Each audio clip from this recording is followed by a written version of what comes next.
Good evening, and welcome to Campus Nightly. My name is Emily Doherty Flynn. Tonight, we're bringing you a close look at the stories shaping campus life, our community, and the world beyond South Orange, from major national developments to changes that might affect your daily life. Plus, we're breaking down what's trending in pop culture, following up with a debate panel to wrap up the night. This is Campus Nightly.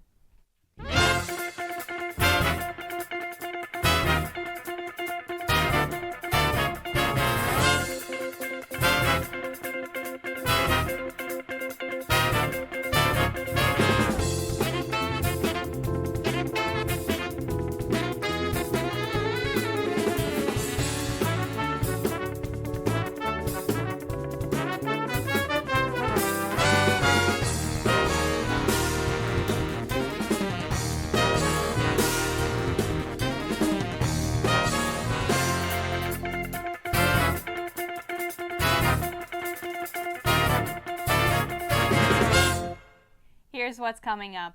We're breaking down a major national story out of Washington, D.C., where a shooting incident disrupted the White House Correspondents' Dinner, and what we know so far about how it unfolded. Then, we're following up with a story we previously reported right here in our community, as new details come out about what caused the fire in downtown South Orange. All campus events happenings with Austin Kuhn, plus at this year's NFL Draft in Pittsburgh, two Make-A-Wish recipients were given the chance to step into one of the biggest stages in sports, and what that moment meant, both nationally and a little closer to home. And finally, as the semester comes to a close, we're taking a look at what students here at Seton Hall are experiencing, from finals week to graduation and everything in between. Tonight, we're starting with a major national story out of Washington, D.C., where a shooting incident disrupted the annual White House Correspondents' Dinner. This is typically an event that brings together journalists, politicians, and public figures. But this year, it quickly turned into a much more serious situation. According to reportings from Associated Press, the incident happened near the ballroom where the dinner was being held. Officials say a 31-year-old man from California entered the hotel and was later found to be carrying multiple weapons, including a shotgun, a handgun, and knives. Because he was reportedly registered as a guest, he was able to get through some of the initial security layers before things escalated. At some point, gunfire broke out near the event space, which caused panic among people attending. Guests were told to take cover, with many ducking under tables as security responded. At the time, President Donald Trump and other high-profile officials were inside, but Secret Service quickly stepped in and safely escorted them out. He was not injured. Law enforcement says the suspect was stopped before he could actually enter the main ballroom, and he was taken into custody at the scene. During the confrontation, at least one Secret Service agent was hit, but officials say the agent was protected by a bulletproof vest and was expected to recover. The suspect is now facing multiple federal charges, including using a firearm during a violent crime and assaulting a federal officer. One of the biggest questions right now is how he was able to get that close to the first place. Since this event involves major political figures, there are usually multiple layers of security. So this is likely going to lead to a closer review of those protocols moving forward. As of now, investigators are still working to determine a clear motive. Early reports say the suspect may have sent writings to family members before the incident, where he expressed anger towards the Trump administration and referred to himself in a concerning way. But at this point, officials haven't confirmed exactly who or what he was targeting. They believe he may have acted alone, and they're continuing to go through better evidence to better understand what led up to this. Even though no major injuries were reported, this situation is raising a lot of concerns, especially when it comes to safety at high-profile events. The White House Correspondents' Dinner is usually meant to be a more relaxed, celebratory night focused on journalism, but this incident shows how quickly things can shift. It also comes at a time when conversations around political tension and public safety are already happening across the country. So while this was contained quickly, it's likely going to have a long-term effect on how events like this are going to handled in the future. For now, the suspect remains in custody, and officials say more updates will be released as the investigation continues. We'll keep following this story as more information becomes available. But for now, we're going to take a quick break. When we come back, take a look at what's happening right here in our local community. As one of America's leading Catholic universities, Seton Hall is creating graduates who are ready for anything. I'm ready. I'm ready. I'm ready to work in the ICU. To work in the big leagues. To be a leader. To teach special ed. To make my mark. To volunteer in Micronesia. To improve health around the world. To get my master's. I'm ready to make a difference. To spread smiles. To help others. I'm ready for anything. Seton Hall. Imagine what great minds can do. Now, turning to a story we've been following right here in our local community. Earlier this semester, we reported on a major fire in downtown South Orange that caused significant damage to several businesses and displaced people in the area. Now, we're getting more answers about what actually caused that fire. To quickly recap, this was a multi-alarm fire that broke out along East South Orange Avenue back in March. The fire caused major damage to multiple buildings in the downtown area, and several businesses were forced to shut down or temporarily relocate while recovery efforts began. At the time, there were a lot of questions about how the fire started, and officials say the cause is still under investigation. Now, according to a preliminary report from the Village Green, investigators believe the fire was accidental. The report says the fire was likely sparked by a welding work being done on a fire escape attached to one of the buildings. Officials say that during that work, sparks may have ignited nearby materials, eventually leading to the larger fire that spread throughout the structure. At this point, authorities have not reported any evidence of intentional wrongdoing, and now the focus is on understanding exactly how the fire spread so quickly. This fire had a pretty big impact on the South Orange community.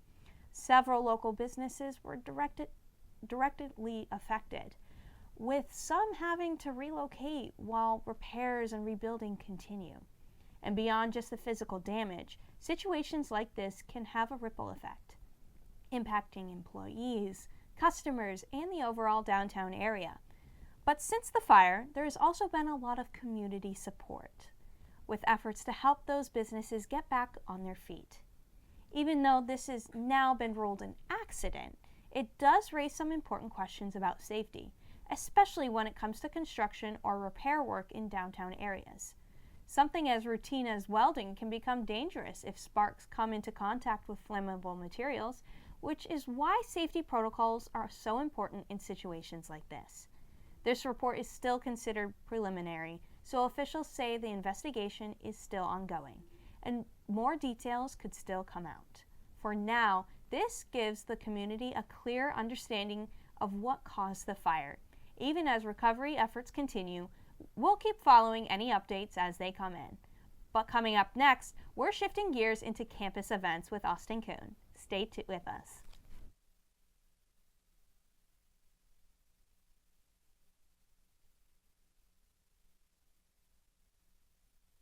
Good evening, Pirates. My name is Austin Kuhn, and I'm here to keep you updated on everything happening on campus. This is Campus Events. As we begin to wrap up this semester, there are still plenty of opportunities for students to get involved, try something new, and take a break from the stress of finals. In honor of Asian American and Pacific Islander Heritage Month, on May 1st, students will be invited to learn Hong Kong-style Mahjong, hosted by the Campus Belonging and Community Committee. This event will introduce students to the history of Mahjong, how the game is played, and the strategies behind it. This workshop will walk participants through everything from the meaning behind the tiles to strategies used during gameplay. Students will also learn how to set up the game, follow along with basic rules, and try their hand at playing. The workshop will be led by Dr. Monica Burnett, Vice President of Student Services, and is open to all members of the Seton Hall community. No prior experience is necessary, so whether you've never heard of Mahjong before or you're just trying something new, this event offers a relaxing and welcoming environment for everyone involved, making this a great opportunity to learn something new while celebrating AAPI culture. The event will take place from 12 to 2 p.m. in the University Campus Inclusion Center located in UC Room 209. Campus Ministry is hosting its final Hike and Connect event of the semester on May 2nd. This event offers students a chance to take a break from the stress of classes, unplug, spend some time with friends, and explore the outdoors as the semester comes to a close. Participants will spend the day hiking local trails, enjoying scenic views, and connecting with other students. All students are welcome to attend. Participants are encouraged to bring walking shoes, refillable water bottles, and a bag lunch for the day.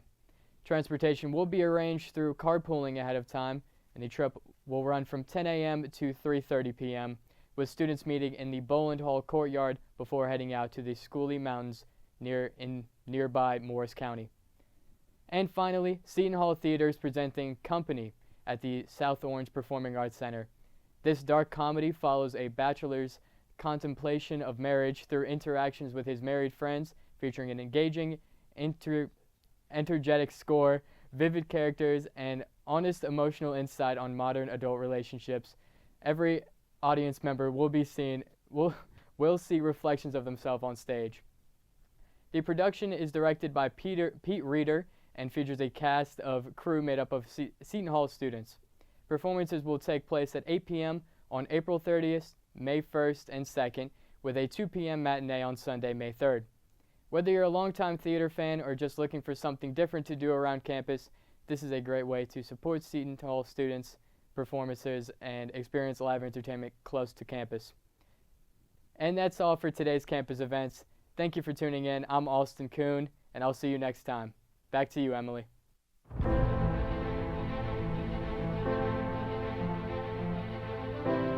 For all, forever.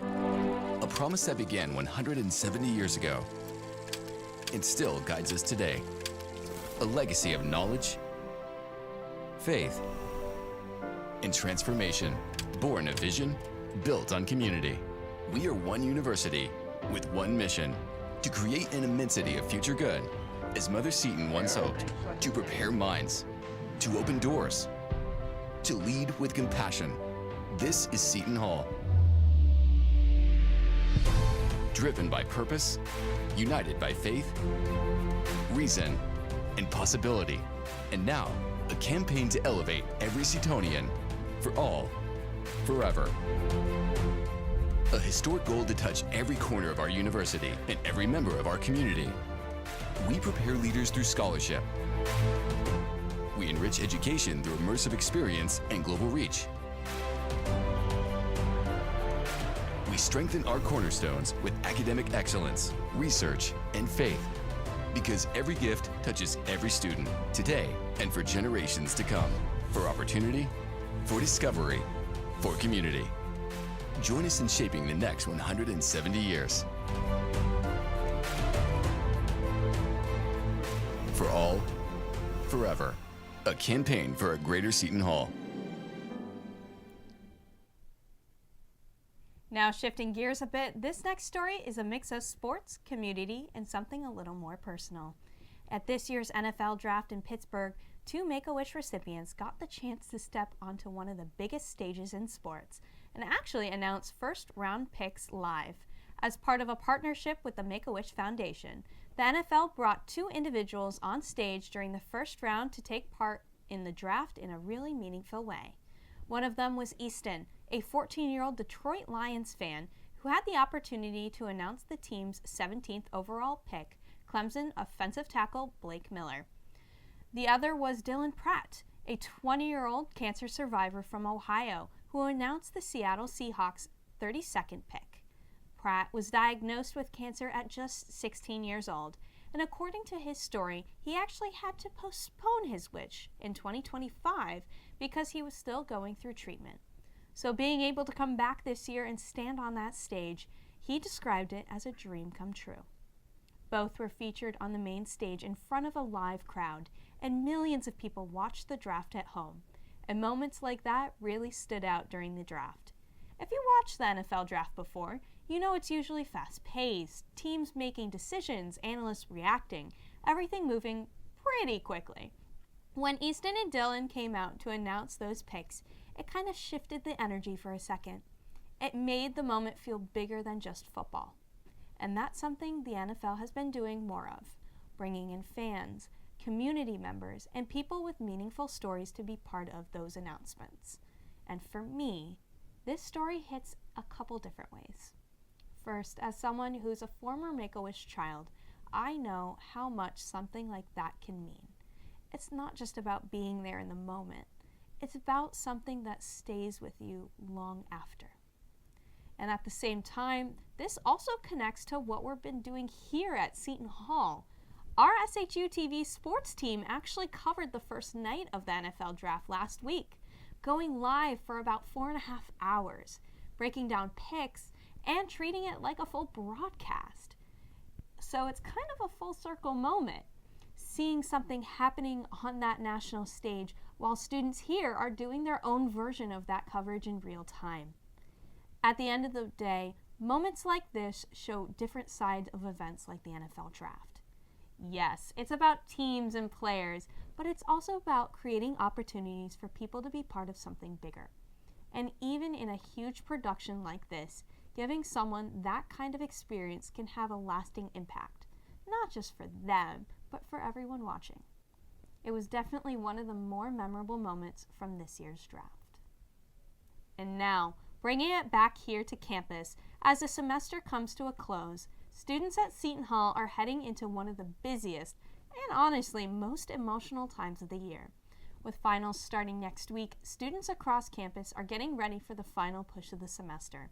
Libraries are filling up, study rooms are booked, and for a lot of people, it's that time where everything kind of hits all at once. Projects, exams, and deadlines all coming together. At the same time, there's also a shift in energy on campus. You can feel that mix of stress, excitement, and just wanting to get to the finish line. And that's something that's been reflecting in conversations across campus and in students' coverage from outlets like the Setonian, which focuses on student life and the overall campus experience. This type of year isn't just about academics. It's also about transition. For some students, it's heading into summer break. For others, it's internships, jobs, or figuring out what's next. And for seniors, it's something bigger. It's wrapping up 4 years and getting ready to leave a place that's been home. As graduation gets closer, that shift becomes even more real. You start to see caps and gowns, senior events, and people reflecting on their time here, whether that's through friendships, experiences, or everything they've been part of on campus. And while there's definitely excitement about what's next, there's also that feeling of everything coming to an end at the same time. It's one of those moments where things feel both fast and slow at the same time. At the end of the day, this is part of the semester that is more than just finals week. It's transition point for students moving forward, taking what they've learned here and stepping into whatever comes next. And whether that's a new semester, a new opportunity, or graduation, it's a reminder of how quickly things can change. And for many students here at Seton Hall, that next step is already right around the corner. Hi everyone, reporting from SHU TV, I'm Emily Doherty Flynn, taking in all the commotion here at Xavier parking lot here at Seton Hall University, where the Students Activities Board has transformed campus into a full-on carnival. All right, and I'm here with Olivia. All right, and what do you think about this carnival so far? I think it's awesome, and I know SAB has worked really, really hard to put it together, so I'm just excited that everybody can enjoy it. Perfect. And what is your favorite ride here, and what are you looking forward to next? I don't really have a favorite ride. I have a least favorite ride, which is that like spinny thing behind you guys, and the other spinny thing behind you guys. But my favorite part is just being with my friends, honestly, and the food. Perfect. Thank you so much. Of course. Tonight, the annual Spring Fling Carnival, and it's giving students a chance to step away from the stress of looming finals to just, well, have fun. Hey, I'm Joe. I'm Lucas. And here at the carnival today, it's like pretty nice. The day is good. It's a fun day. A bunch of people here. Got on the first ride. I'm so dizzy. I can't wait for the bumper cars. I'm gonna compete against some people for that, win first, and enjoy some funnel cake as well. Let's do it. Just got on the first ride, a little dizzy after that, but looking forward to more fun. Oh. Do a flip? Well, let's do a flip. Do a flip. Oh! That's what I'm talking about, Seton Hall. Let's go! From From carnival rides and classic boardwalk games to food trucks and sweet treats, the event brings a little bit of what that summer fair feels like right onto campus. Students packed into the lot ride everything from the Ferris wheel to the bumper cars, while also trying their luck at games and grabbing snacks like funnel cake and fried Oreos. Events like these aren't just about entertainment, they're about community. All right, I'm here with Brianna Beck, Justin Del Valle, Jules Galeri, Christine Franco. Adriana Laborante, Sanaya. All right, and what do you guys think about the carnival so far? I think it's gonna be worth the late wait because all the lines are long. Lines are long, but I'm loving it. Yeah. I'm loving it. This is actually my first one, even though I'm a junior, so I'm so excited because I love funnel cake. This is also my first one, and I'm a sophomore, but I'm really excited and loving the vibes. I'm here with all my besties, so I'm very happy. I'm very hyped. First ever carnival. It's awesome, and I'm so excited. This is also my first ever carnival as a freshman here at Seton Hall. This is so exciting. It's kind of cold out, but the atmosphere is great. I love it. The Spring Carnival has become one of SAB's biggest traditions, bringing students together at a time, where things can feel overwhelming. As the sun sets and the lights from the carnival take over, turning Xavier parking lot into something that feels more like a mini amusement park rather than a college campus. All right, I'm here with Nick, and I'm Vion. All right, and what do we think about the carnival so far? I'm having a great time. I like all the rides, the fun slide, all the food. I'm having a great time as well. Seton Hall, thank you for sponsoring this ride. All right, and what are we looking forward to going on here? What's our highlights? Whatever this big ride behind me is, I'm very excited for that, and then all the food. I'm very excited for that ride as well. Me and then Nick, we're all about to go on this ride and have a great time. Thank you, Seton Hall. Perfect, thank you. Whether it's riding the Ferris wheel, winning a prize, or just spending time with friends, tonight is all about taking a break and enjoying the moment. Reporting from Seton Hall Spring Carnival, I'm Emily Doherty Flynn. Welcome back. Tonight I'm joined alongside Austin and Evie for much more than just a pop culture discussion, but actually a debate. Reality television has become one of the most dominant forms of entertainment, from shows like Keeping Up with the Kardashians to Love Island and Survivor. But with its popularity comes criticism.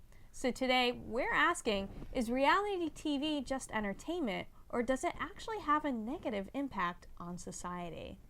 Well, welcome guys to this. Thank you so much for having us. Yes. Well, you brought me this question. I did. So I do have to go with you first. What is your opening statement? I don't think reality TV is a net positive to society. I think it fosters a community of individuals who do not create separation between media and their own personalities, and it leads to an entire society focused on exterior beauty and exterior functions rather than building society focused on individual success and individual freedom. All right. Austin, what is your opening statement? I disagree. I don't think reality television does much at all. I think it's a very neutral part of society, and that every negative thing that can be attributed to it is already a part of society, and this is just a medium in which you can see it. Okay. Now that we've got that opening statement out of the way and we know which side is which, I'm going to start with our first question today. Do we think reality TV influences how people behave in real life, especially younger audiences? I believe they do, and I'm going to reference a study done by The Conversation featuring Rebecca Talsall, a senior lecturer in communication studies and former reality TV contestant herself. And she's specifically talking about how reality TV affects us in love. She's talking about The Bachelor. Very vaguely, she's talking about Love Island, but she herself was on The Bachelor, so that's why her study was focused on The Bachelor.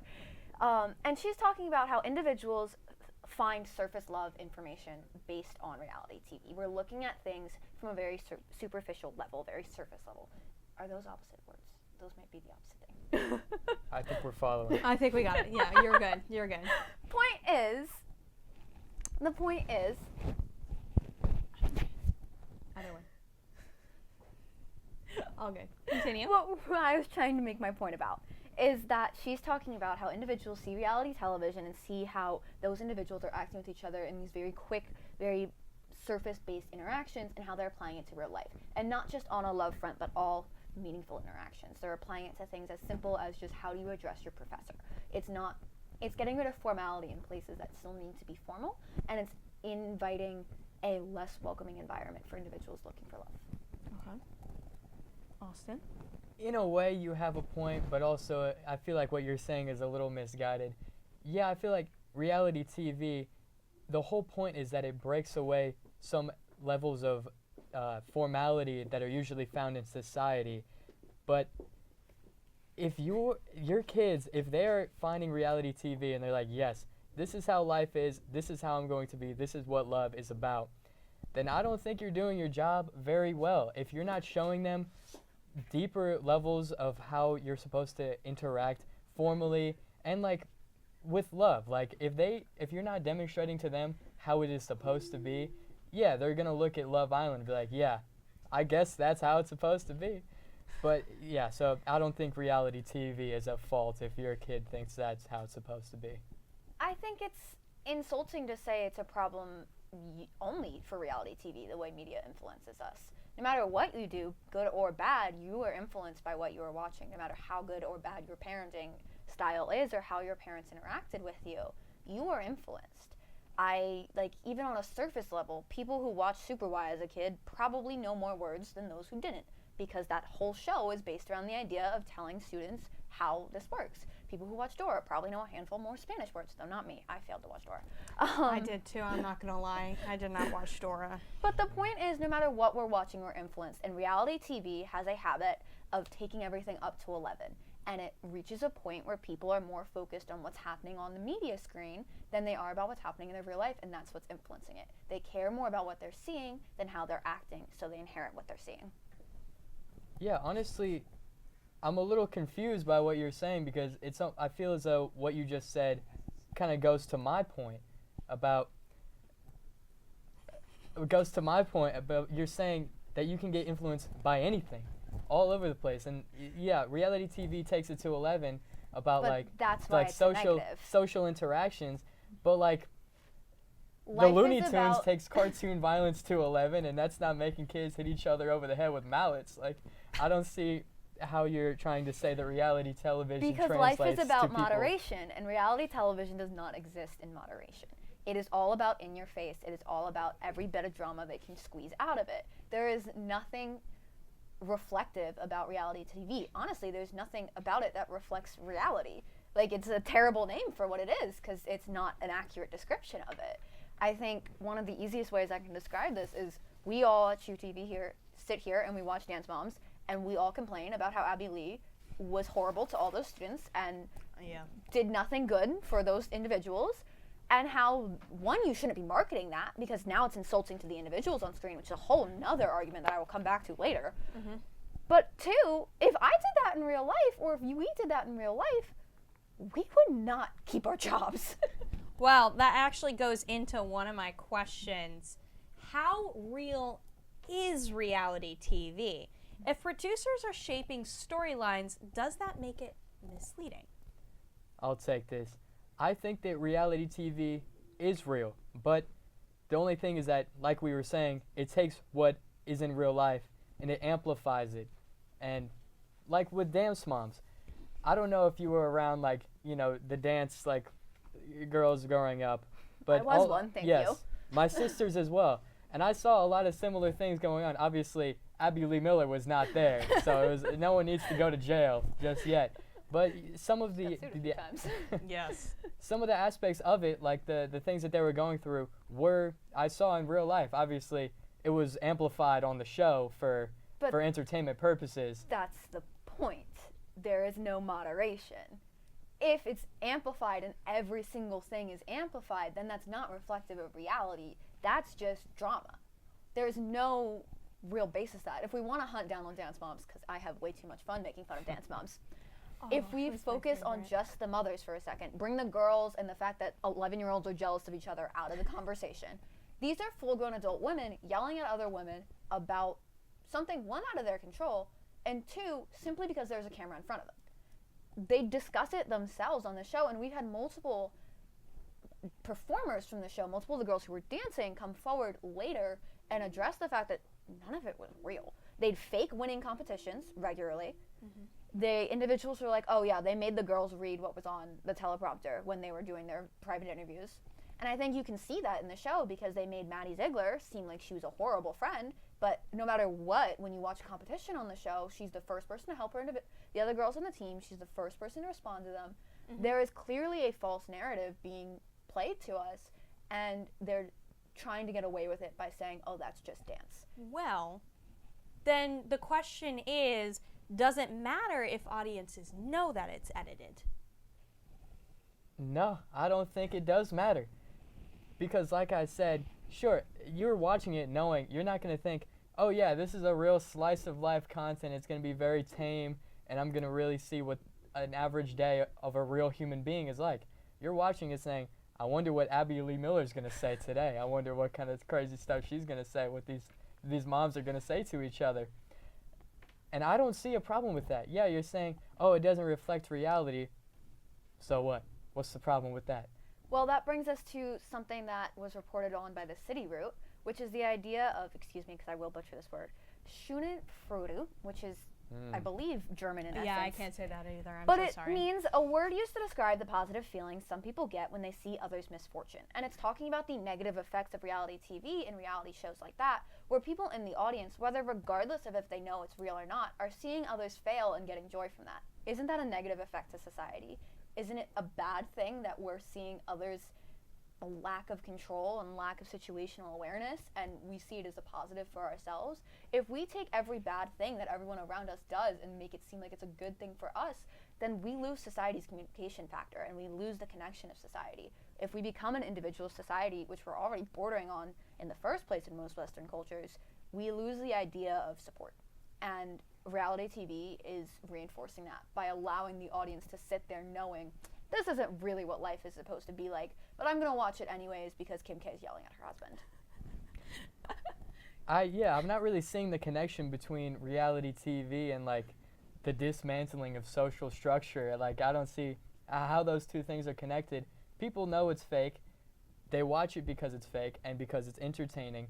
And there's really no difference between reality TV and any other form of entertainment, because it's all heightened, whether it's scripted or not. It's heightened for entertainment. And any negative things that you're saying about reality TV and any effects that it has on people, whatever the German term you said about enjoying people's downfalls, it's not like that was invented because of reality TV. You know, I feel that, sure, I watch it when I watch Dance Moms, but I also feel it when I walk around Newark Penn Station. So I don't, this is not a new thing and a unique thing for reality TV. But if that's the case, shouldn't we change the name of reality TV so it's more reflective of being another genre of media? We call it fiction because it's fake. There's no pretense there. By calling it reality, there's a pretense that this is what life is actually like. So if we're going to argue that it's for entertainment and entertainment only, and that it's not supposed to be representing individuals, then we should dismantle what it's called and change the whole way it functions. All right, so I've got a more spicier question for you. Oh, goodness. If reality TV disappeared tomorrow, would society actually be better off? I think I already know your answer, so I'm actually going to go with Austin first on this one. Yeah, I think that society would stay exactly the same. Sure, some things on the internet like influencer culture would definitely be different.